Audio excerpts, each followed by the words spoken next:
আসসালামু আলাইকুম সুপ্রিয় দর্শক, আবারও একটি নতুন ইউনিক রেসিপি নিয়ে বরাবরের মতোই আপনাদের মাঝে চলে আসলাম। আজ তৈরি করে দেখাবো একেবারে নতুন এবং ইউনিক একটি রেসিপি, সর্ষে বাটায় কাতল মাছের ঝাল ঝাল কারি রেসিপি। অনেকেই আছেন মাছ একদমই খেতে চান না, মাছ দেখলে অনীহা প্রকাশ করেন। বিশেষ করে তাদের জন্য আমার আজকের এই আয়োজন। এই মুহূর্তে যারাই আমার এই ভিডিওর সাথে যুক্ত আছেন, প্লিজ একটি লাইক দিয়ে সম্পূর্ণ ভিডিওটি দেখবেন। আশা করি আপনাদের ভালো লাগবে। রেসিপিটি তৈরি করতে যা যা লাগবে: এখানে বড় সাইজের 5 পিস কাতল মাছ কেটে ভালো করে ধুয়ে নিয়েছি আদা রসুন বাটা, সরিষা বাটা, পেঁয়াজের পেস্ট, টমেটো পেস্ট, সরিষার তেল, পিস পিস করে কাটা 2টি টমেটো, ধনিয়া পাতা কুচি আর লাল ও গ্রিন কালারের 5টি কাঁচামরিচ। প্রথমে প্যানে আমি মাছের পিসগুলো দিয়ে দিব। এক এক করে সবগুলো পিস আমি সুন্দর করে বসিয়ে দিচ্ছি। এবার আমি সরিষার তেল দিব। এই রান্নাটা অবশ্যই সরিষার তেল ব্যবহার করবেন, আর পরিমাণে একটু বেশি ব্যবহার করতে হবে, কারণ এই সম্পূর্ণ রান্নাটা আমি পানি ছাড়া করব। দিয়ে দিব সরিষা বাটা, দিয়ে দিচ্ছি পেঁয়াজের পেস্ট, হলুদের গুঁড়া, মরিচের গুঁড়া, আবার একটু মরিচের গুঁড়ো দিয়ে দিলাম ধনিয়ার গুঁড়ো।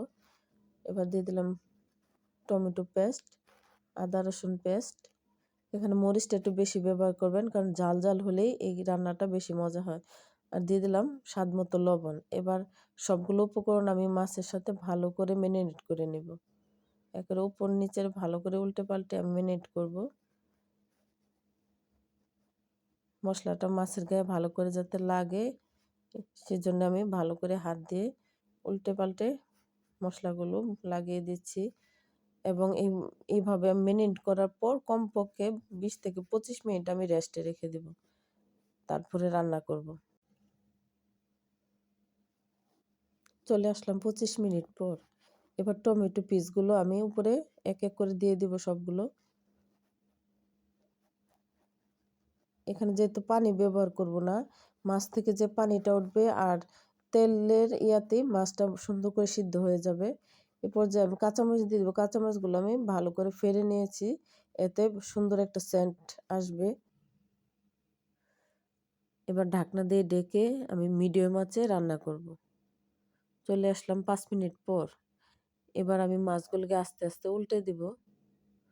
সাবধানে উল্টাতে হবে যাতে ভেঙে না যায়। আর এইভাবে আমি 4 থেকে 5 বার উল্টে পাল্টে মিডিয়াম আঁচেই রান্না করব। দেখেন মাছ থেকে যে পানিটা উঠছে আর তেলের ইয়াতেই মাছগুলো সিদ্ধ হয়ে যাবে। এখানে আমি কোনো রকম পানি ব্যবহার করি নাই।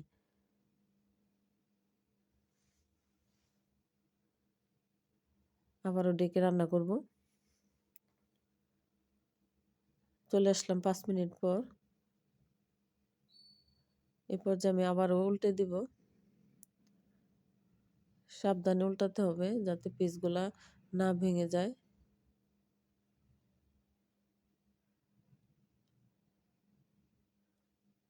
আপনারা ওইভাবে রান্না করবেন, আশা করি ইনশাল্লাহ ভালো লাগবে খেতে।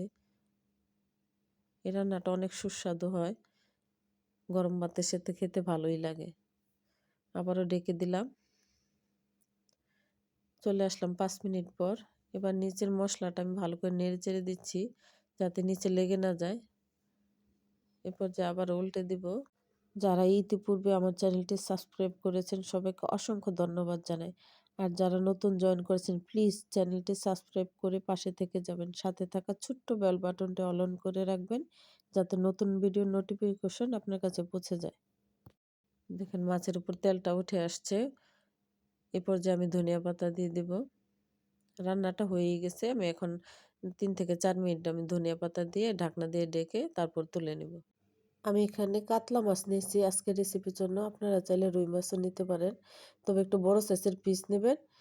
কারি রেসিপিতে একটু বড় পিস হলে দেখতেও সুন্দর লাগে, খেতেও ভালো লাগে। রান্না হয়ে এসেছে, এবার আমি একটা সার্ভিং ডিশে তুলে সার্ভ করব।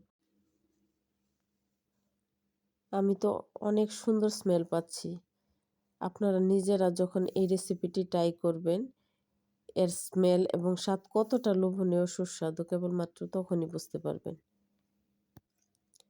তাই বলবো একবার হলেও ট্রাই করে এর স্বাদটা গ্রহণ করবেন। আমার আজকের এই ছোট্ট আয়োজন যদি আপনাদের এতটুকু ভালো লেগে থাকে তাহলে বলবো প্লিজ একটি লাইক দিয়ে ভিডিওটি শেয়ার করে দিবেন যাতে সবাই দেখার সুযোগ পায়।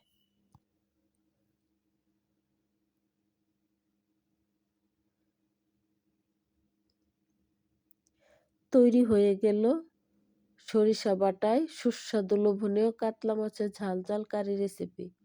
এর কালার দেখতে যতটা সুন্দর লাগছে খেতেও ঠিক ততটাই লোভনীয় হয়েছে। আমার প্রিয় ভিউয়ার্স ভাই ও বোনেরা, দেশ ও দেশের বাইরে যে যেখান থেকে যুক্ত হয়েছেন, পরিবারের প্রিয় মানুষদের সাথে সবাই ভালো থাকবেন, সুস্থ থাকবেন। সবার সুস্বাস্থ্য ও সুন্দর জীবন কামনা করে আজকের মতো এখানেই বিদায় নিচ্ছি। আল্লাহ হাফেজ।